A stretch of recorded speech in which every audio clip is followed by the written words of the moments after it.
Hello, welcome to Music in Mind with Anthony Calkins. I am Anthony Calkins, and for today's episode, I'm going to be starting a new series, which is going to be part of my podcast moving forward, which will be the reading series.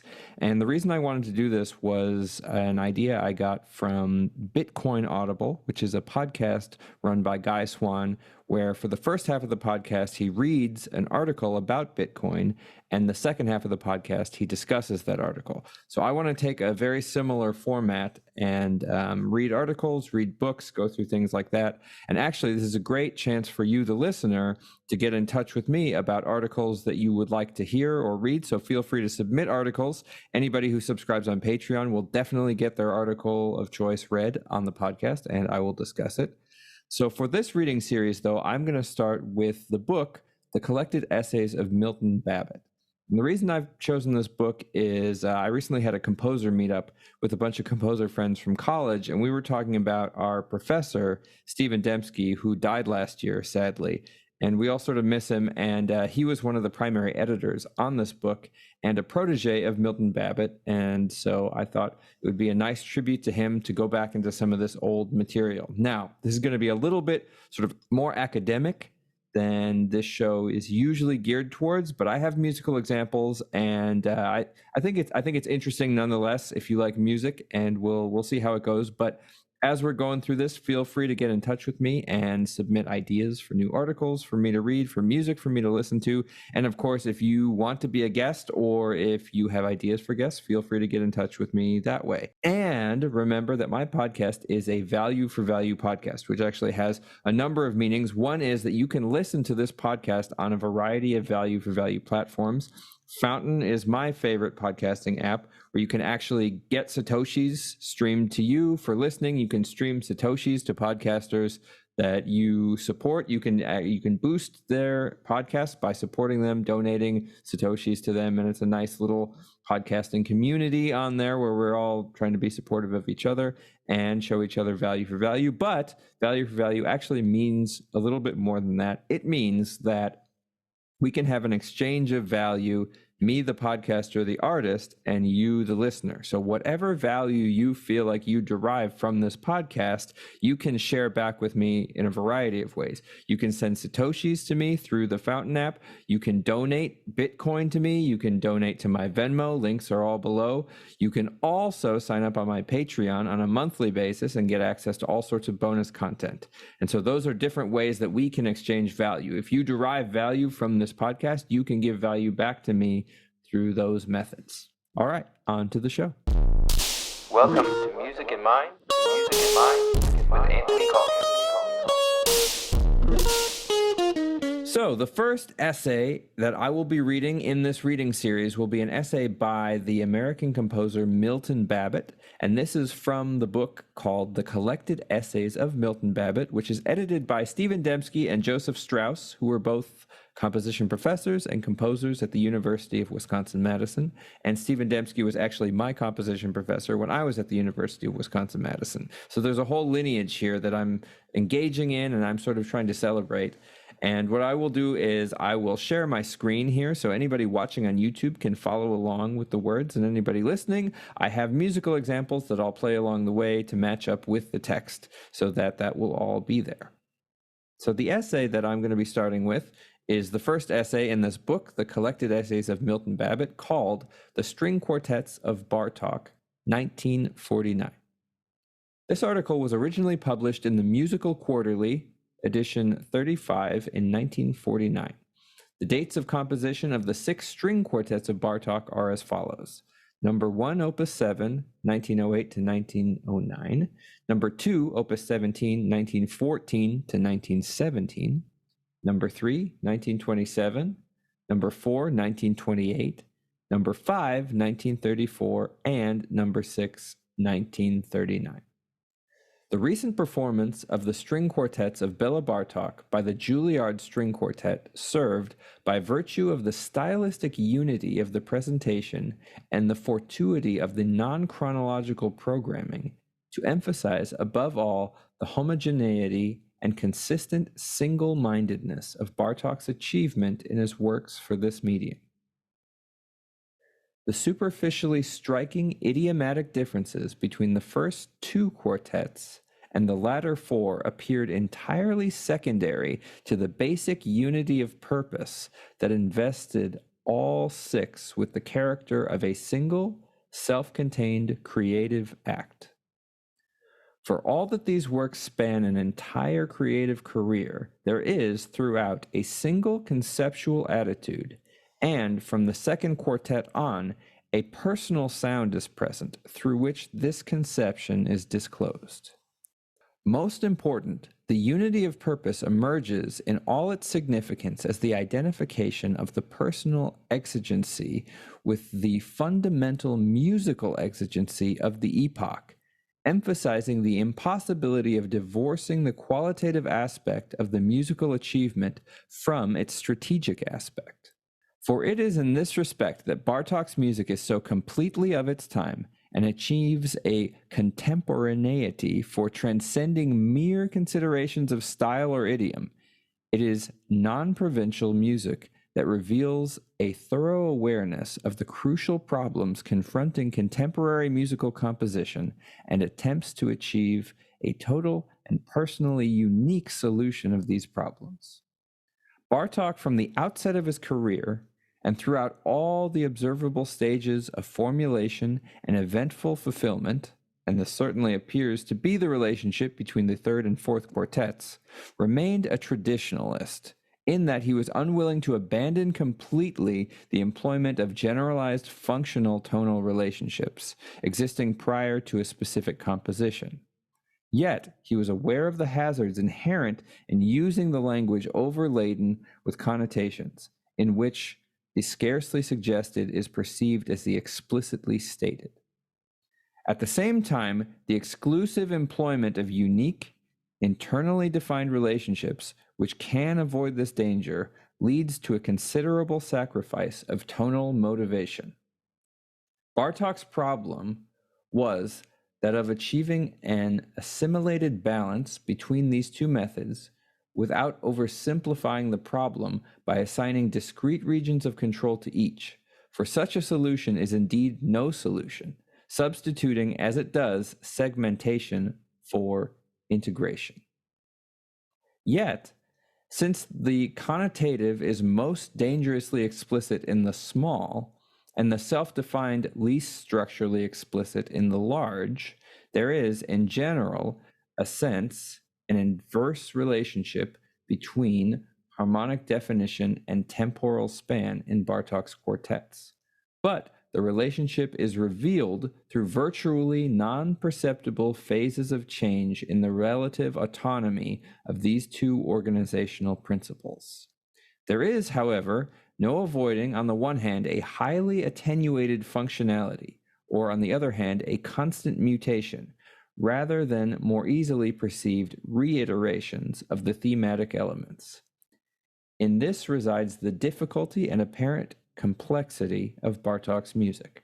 Bartok's concern for the total composition and the resultant evolution of the maximum structure from a minimum assumption makes it irrelevant whether one initiates a consideration of his music with the detail or the entirety. In Bartok's case, to consider thematic structure is quite a different thing from thematic analysis. Rather, it is a means of entering the total composition. Bartok's thematic material, for the reasons indicated above, is in no sense unequivocal in tonal orientation. It consists, characteristically, of a small number of chromatically related tones stated in their minimal linear span. Such a theme can, by alterations of relative durations, metrical placement, and dynamic emphasis, serve as the elaboration of almost any one of its component elements, without sacrificing its initial character. Then, rather than functioning as a fixed unit that is acted upon, such a theme can itself act as a generator, avoiding redundancy through continual variation, but creating at the same time continuous phases of association. An important element in the first and last movements of the fourth quartet has the following form in its first appearance. Only the external factors of dynamics and pause cause the last note to predominate. But when true finality is to be achieved with this motif at the end of the first and last movements, it is altered to the following form, great emphasis being placed on the upper third of the final note. The final note may function merely as a neighboring tone in an expansion of the motif which emphasizes the second note. Or the span of the motif may be extended to a fourth. Or finally, the motif may assume an extended form in which only the general rhythmic characteristics of the original are present. From his thematic assumption arises Bartok's polyphony, every line of which is a thematic variation and expansion, progressing tonally in terms of the successive elaborations of the tonal area controlled by single thematic elements. At the same time, the polyphonic lines are coordinated and given unified harmonic direction through the relationships existing among the simultaneously elaborated central tones.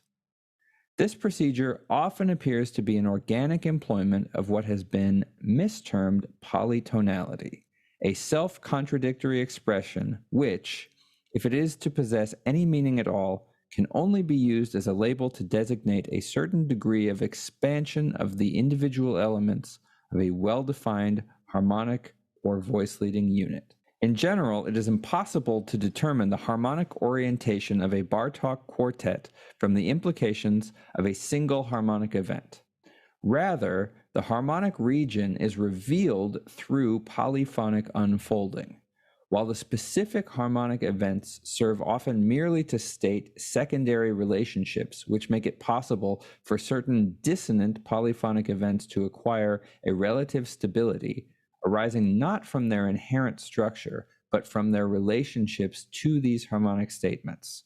Thus is the polyphony functionally framed, but deriving its internal character from the nature of the thematic assumption. The effect of true harmonic progression is often achieved analogically rather than absolutely through the transposition of a harmonically indefinite unit, where the harmonic relationship associated with the interval of transposition affects the total harmonic relationship. This type of progression by translation is one of tonal association rather than one of tonal function. It also serves to articulate sections through the return and restatement of such characteristic fundamental combinations. In the first movement of the fourth quartet, the first strong harmonic emphasis is placed upon the following harmonically ambiguous whole tone chord. At what may be considered the end of the exposition or the beginning of the development, the following passage appears.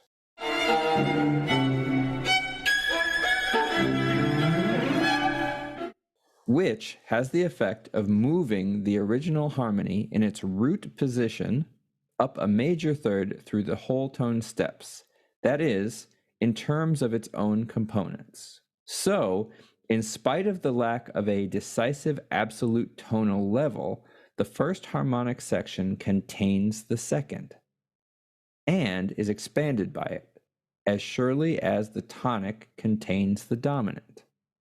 It is also interesting to note that, following the initial statement of this whole tone chord, an elaboration of its elements follows, ending with the following chord, which is a chromatic filling of the tritone B flat to E, which had been diatonically filled by the whole tone chord. This harmony recurs at the same tonal level at the end of the next phrase, thus fulfilling an articulative role and demonstrating the possibility of stating a harmonic structure at a fixed tonal level in different contexts in such a way that the harmonic structure itself possesses different implications. The developmental nature of the motival structure in the work leads to the identification of linear and vertical statements. The following quotation from the opening of the second movement of the fourth quartet is a striking example of this.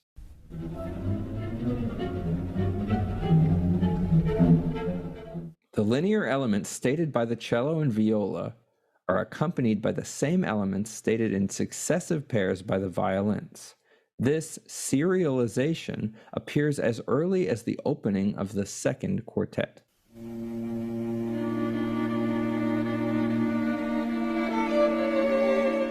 And becomes increasingly characteristic and important. It has also led to a comparison of Bartok's music with that of the school of composers whose music is based entirely upon or stems from serial methods. But serialization in Bartok is but one of many integrative methods in the small, and its specific character is determined by the context in which it occurs. Never does it create the context. Likewise, Bartok's considerable use of inversion, retrogression, and free permutation is essentially a traditional one, concerned with varying linear characteristics while preserving their relative contours. Never does he use inversion, for instance, in its abstract structural role of maintaining the harmonic invariance of successive dyads, as is done in 12-tone music. Even in those rare cases where inversion is employed over a large structural unit, its function is variational and thematically explicit. The following example from the first movement of the fifth quartet, where the entire recapitulation is stated in free inversion, indicates how Bartok inverts not only the individual lines, but the entire score.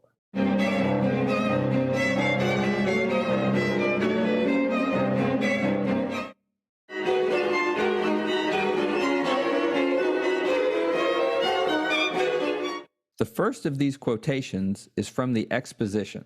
The second is from the corresponding point in the recapitulation. The evolution of the theme in Bartok is not confined to the region of a single movement.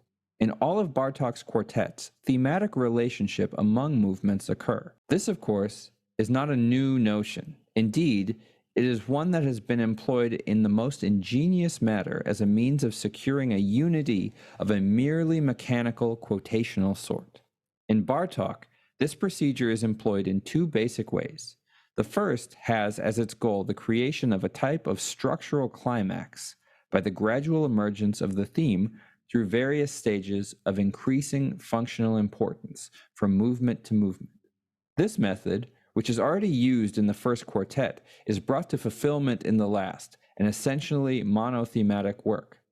The theme of this work, which is stated at the head of the movement in successive 1, 2, 3, and 4-part settings, generates each of the movements, with the entire fourth movement functioning as its most direct and complete expansion. The second technique, rather than associating all the movements, has as its purpose the revelation of the symmetrical structural conception of the entire work, through the identification of symmetrically disposed movements, as in the fourth and fifth quartets. Naturally, these thematic identifications are seldom exact. The theme is altered to permit quite different exploitations in its development, while the identification functions associatively rather than literally. The preoccupation with structural completeness through the use of such methods as these has led to Bartok's music being accused of formalism and constructivism. Such a criticism presumably implies that the structure of the work was predetermined without reference to the specific materials. On the contrary, Bartok's formal conception emerges as the ultimate statement of relationships embodied in successive phases of musical growth. The arch-form structure of the total fifth quartet is explicitly foreshadowed in the structure of the first movement. The analogous structure of the fourth quartet is revealed through a carefully planned symmetry of tonal centers that arise as the goals of harmonic directions established previously. However, it is probably true that these thematic methods, which Bartok is obliged to use to achieve a sense of completeness, are symptomatic of a difficulty inherent in an idiom where the independent formalism is inhabited by the presence of functional harmony, but where the tonal functionality itself is too rarefied and complex to affect unambiguous formal finality. In so fluid a harmonic idiom, true cadential articulation can easily lead to textural inconsistency. Bartok employs the instrumental resource of the quartet to achieve phrase and sectional articulation. Extreme shifts and purely sonic effect are used to define large formal relationships, while more subtle shifts in tonal balance, often affected through doublings, define smaller sections. Striking color characteristics associated with a harmonically ambiguous combination of tones may serve to endow it with an individuality that makes it possible for it to function in the role of a tonic sonority, at least to the extent of achieving a sense of return. Perhaps more problematical than any aspect of Bartok's music itself is the future of the attitude it embodies. Bartok's solution was a specific one. It cannot be duplicated, but the question of whether it can be extended depends largely upon whether or not Bartok has reduced the use of generalized functionality to the minimum point at which it can exert structural influence. There is some evidence in Bartok's own work that such an exhaustion may have taken place. The Sixth Quartet is in many respects a retreat from the position of the fourth and fifth. But such a question cannot be answered in the abstract. The answer can only be found in the music that will or will not be written. Okay, now that was a lot. That was probably not something that you're used to listening to. There's a lot in there, but there's a few things that I think actually are pretty interesting to talk about. So for those of you who aren't familiar with Bartok's string quartets, what I think I'm going to do for my first listening series is listen to a couple of his string quartets and just talk about them. So that'll be later this month, or I guess it'll be next month that I put that out. But what I do want to do is I want to talk about some of the things that Milton Babbitt was saying about Bartok, and I think specifically I want to focus on the idea of exhausting tonal implications and the tonal system down to its sort of smallest distillation. How far can you take the tonal system and still use what is powerful about it? And what I think is interesting about this particular question is also something that Stephen Dembski, my professor, talked about a lot. So just a quick background for anybody who doesn't know, tonality is sort of the way of thinking about music where there's relationships between notes and chords and keys and things like that. So if somebody says we're in the key of E minor, for instance, that means that E minor is sort of our home chord, our home note, and everything else is going to revolve around that. That's called tonic. And then there's a secondary chord, which you might argue is maybe more important, called the dominant. And that'll be 5 tones away from E. So E, F, G, A, B. B is going to be our dominant, our 5, and that's going to pull us back to our 1. So B would pull us back to E. And if you don't understand why that is, that's okay, but just try and follow along because that's a very, very complex answer. However, the general idea is that tonal music has this sense of pull. So 5 is very tense. The dominant is very tense, and it's going to pull us back to our tonic, which is sort of at rest. And so this tension, resolution, tension, resolution. This can sort of be the basic idea of functional harmony or tonality. And that's sort of how classical music, and lots of musics actually, that's how a lot of rock music and pop music and blues music and pretty much any kind of music that we listen to on a daily basis moves. There are these certain chords that are very tense, and they move to these certain chords or harmonies or notes that have a sense of rest. Tension, resolution, tension, resolution. So what Bartok is trying to do in his music is find how far you can push that, how far you can take that idea, because maybe you're doing it with a B chord and an E minor chord, but maybe you're actually doing it with textural changes in the sounds. Maybe you're doing it with a lot of really intense chords in the cello and then a lot of really nice gentle chords in the cello. I mean, that's a very basic way of putting it, but how far can you push this idea of tension and resolution. Where can you find tension and resolution? And one of the things that Milton Babbitt was talking about was how in traditional harmony, the dominant harmony is built into the tonic harmony. The 5 is built into the 1. If we're in the key of C major, our chords in our tonic harmony, our notes, in our tonic harmony are C, E, and G. So that G is built into there. Our G is our 5, and then our G chord is G, B, and D. And so what Milton Babbitt was talking about was that Bartok was building chords, but not traditional chords. He was calling them whole tone chords. That's where you'd go, C, D, E, F sharp or something like that, or B flat, C, D, E, which is the example he was using. So those are all whole steps, but you can build sort of your functional moving relationships out of that as well. So your first chord is going to be B flat, C, D, E, and then your second chord might be built on that E. So that second chord is already being stated within the first chord. And I think that this is something that's very important to tonality, is the pre-statement of material and the relationship of material, which is what Milton Babbitt was talking about, the difference between what Bartok was doing, which has a very functional essence, which means that every musical movement he's trying to make should have something to do with the previous and something to do with the future, and should have sort of a predictive and an unfolding characteristic, versus what Milton Babbitt was calling serialized music. So that's music that unfolds a process, but it doesn't have to do with functional relationships. There isn't function to the process. The process is its own system. So I have a little melody, do, do, do, and maybe I flip it upside down. Be, do, do, or I play it backwards, be, do, do, and I could flip it upside down, or I could flip it upside down and play it backwards. And these are just processes that you can do to it, and you can recognize what's happened to it, but one doesn't necessarily imply another, and one doesn't lead to another. So within functional harmony, there's a sense of one thing moving to another. And there's a sense that something has to move to another, or it should move to another. And if it doesn't move that way, then our expectations are thwarted. Versus in a serial system, there's a process that's unfolding, but we don't necessarily have an expectation about what is to come.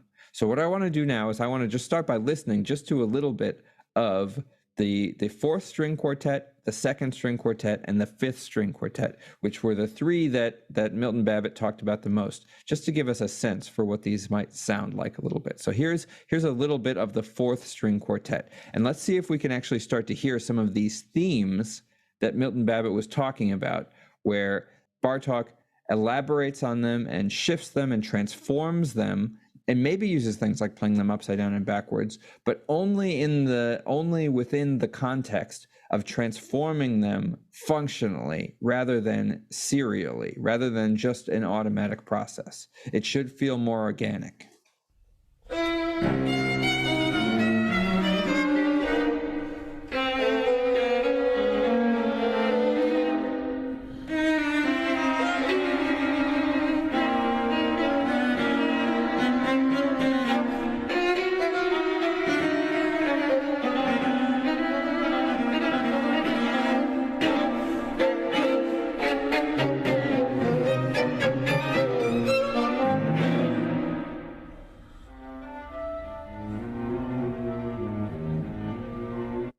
So that was a short clip of the Takas Quartet playing Bartok's 4th string quartet. And so I think you could hear that beat-a-do a lot. And it would happen in different instruments, and it would go up and down, and maybe do da-da-dee-da-da or something like that. There are all sorts of ways of transforming this little melody sort of organically that is used to denote sections. And that's the other important thing that Milton Babbitt was talking about, is it's used to imply sections. Now, what I think is interesting about this is not music that most people are used to listening to, right? This music kind of feels sort of opaque and odd. But once you get sort of a sense of just basics like that, like listening to a little theme and hearing where that theme is present and moving around, and sort of we're in that theme area, and then maybe that theme disappears. And now what you can hear is that we're in a new section of music in the exact same way that you would listen to a pop song or a Beatles song or anything, that it's easy for us to understand because we're so used to listening to music like that. And we go, oh, now we're in the chorus.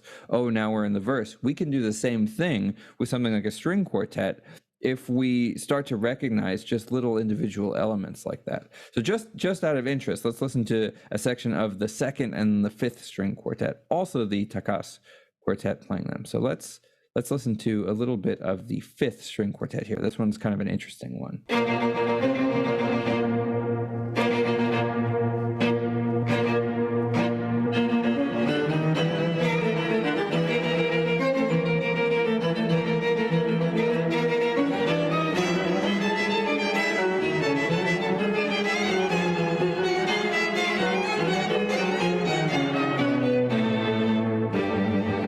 All right, so right there, just that much. We kind of have two ideas. We have this sort of sawing, da da da da da da da da do da da do do do do do da do, right? That's one idea, and then we have another idea. So now we have things that go up and down, and we have things that kind of saw in one spot, and so we have two very basic things. And what Bartok is doing is obviously more complicated than that, and the notes matter, and he has all these relationships that are intertwined, but just something as simple as that. And now what we're doing is we're listening on this broader level, and we're taking it in the same way that I was saying we can take in a Beatles song or something like that, where we might not know every single chord they're playing, and we might not be able to hear every single note in the guitar solo, but we can hear generally, oh, the guitar's doing this bend, and it's really expressive, and then it comes down, or the chords have this interesting chord in the middle that's really juicy. And even if we don't know what the name of that chord is just by listening to it, we can feel what's happening in the music because we're recognizing that either something is fulfilling our expectation or it is subverting our expectation. All right, last thing to listen to, a little bit of the second string quartet. And the reason I picked this one is it's a little bit more traditional, but it still has a lot of the same principles in it.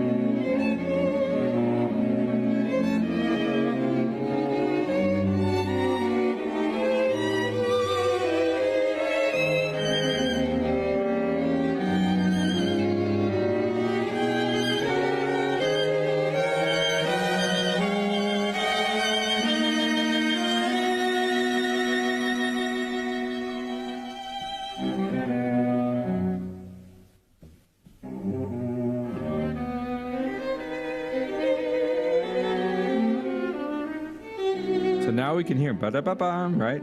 See if you can trace it through. See if it changes. Now it's backwards. Ba-da-ba-dom, ba-da-ba-dom.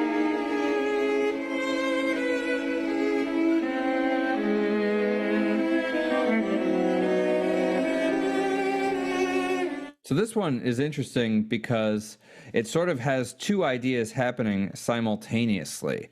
Right at the beginning, we have that ba-da, we have ba-da-ba-da, right? We have this theme that goes up and comes back down just a little bit. And then in the middle voices, we have this sort of syncopated do-do-do-do-do-do-do-do-do-do-do, right? And so our theme, ba-da-ba-da, can go upside down, ba-da-ba-da, ba-da-ba-da. And then our little syncopated held thing can come out sometimes too, and instruments go da-dee-dee-da-dee-do-do-da, kind of a thing. And so just right at the beginning, just listening to that much, we get a sense for how themes can be used this way. Themes themselves can be used functionally as functional harmony, right? The theme can be the harmony, and the combination of themes can be a harmony, right? So if you think of a theme as a unit and then another theme as another unit, you can stack those on top of each other, and you can actually create a harmony of themes, right? And so you're still engaging in a way in the tradition of functional harmony, of tonality, but you're not using it with just the combination of tones. It's not just C, E, G. It's ba-da-ba-da and da-da-da-da-da, right? And so you can actually use that and use those themes to push you forward and use their relationship to push you forward, because now that you have a harmony, you can use one to move to a different harmony. You could use the first to move to a different harmony, and you can transform them so that they progress over time, right? They grow, they evolve over time. So this evolution. So a thing that's often written about Bartok's music is the idea of sort of organic evolution. And so in Milton Babbitt's essay, he wasn't talking so much about an organic process, but he was talking about the tie to functionality and how far Bartok has pushed functionality, and has he taken it to a point where it can't be taken any further. And I'm not actually sure how we know how far you could take functionality, but I do very much see Milton Babbitt's point that Bartok is tied to the traditional. He's tied to function. He's tied to tonality, which is very, very different than the serialists, who are not engaging in tonality in the same way. So the serialists are engaging in a process that unfolds, almost a mechanical process, right? And Bartok is at least attempting to create something more of an organic process in his music. Okay, so with all that, it's the end of Music in Mind. So it's my time to improvise a little bit, as I tend to force my guests to do. So what I'll do is I'm going to do a short free improvisation. This might be a little weirder than a lot of the episodes we've had lately, but that's all right. I think I'm going to go into sort of free improv mode and see where that takes me.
All right, thanks for listening or watching. Be sure to subscribe to my channel, and remember, if you like this episode, you can always submit new essays or articles or anything for me to read on the show. I'm happy to hear your feedback also, and if you sign up on my Patreon, I will definitely read your chosen article or chapter or book or anything like that. All right, I'll see you next time.